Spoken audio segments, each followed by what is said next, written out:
I'm here with many organizations who are here in support of moving the TIF surplus ordinance out of Rules Committee.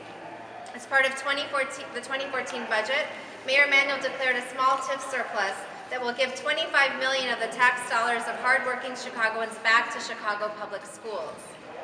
But he's throwing us crumbs off the table. Chicago's over $1.7 billion in taxpayer money sitting in TIF accounts, of which $1.5 billion they say is accounted for, and we have to just trust them. We don't know what those funds are going to be used for, but just trust them. So that leaves, though, still $200 million that could actually be declared surplus and given back to our schools and our communities. Chicago Public Schools, claiming a budget deficit, closed 50 schools, laid off 3,000 educators, and imposed massive budget cuts across the board. So why is the city leaving all of this money on the table?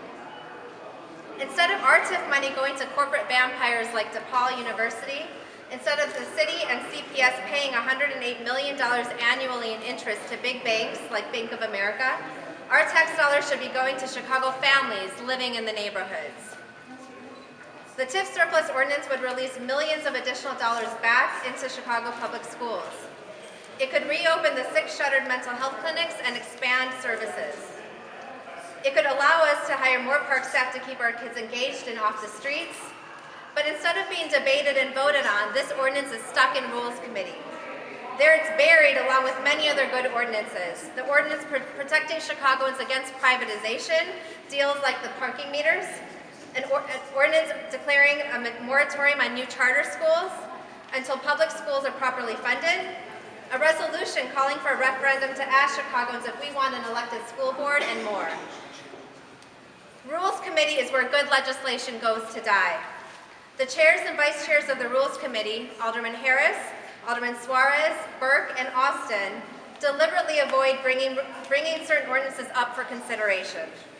These aldermen are listening not to the voices of the people of Chicago, but to the dictates of Mayor Emanuel and the business elite. 32 aldermen are co-sponsors of the TIF surplus ordinance. Why can't we get a vote?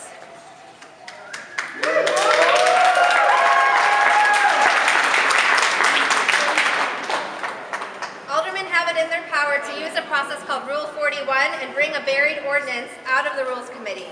As part of our Take Back Chicago movement, we are going door to door, mobilizing constituents and putting pressure on our aldermen to eject the TIF surplus ordinance. Today, in the week of Halloween, we are holding a vigil for buried ordinances and calling on our aldermen to raise them from Rules Committee.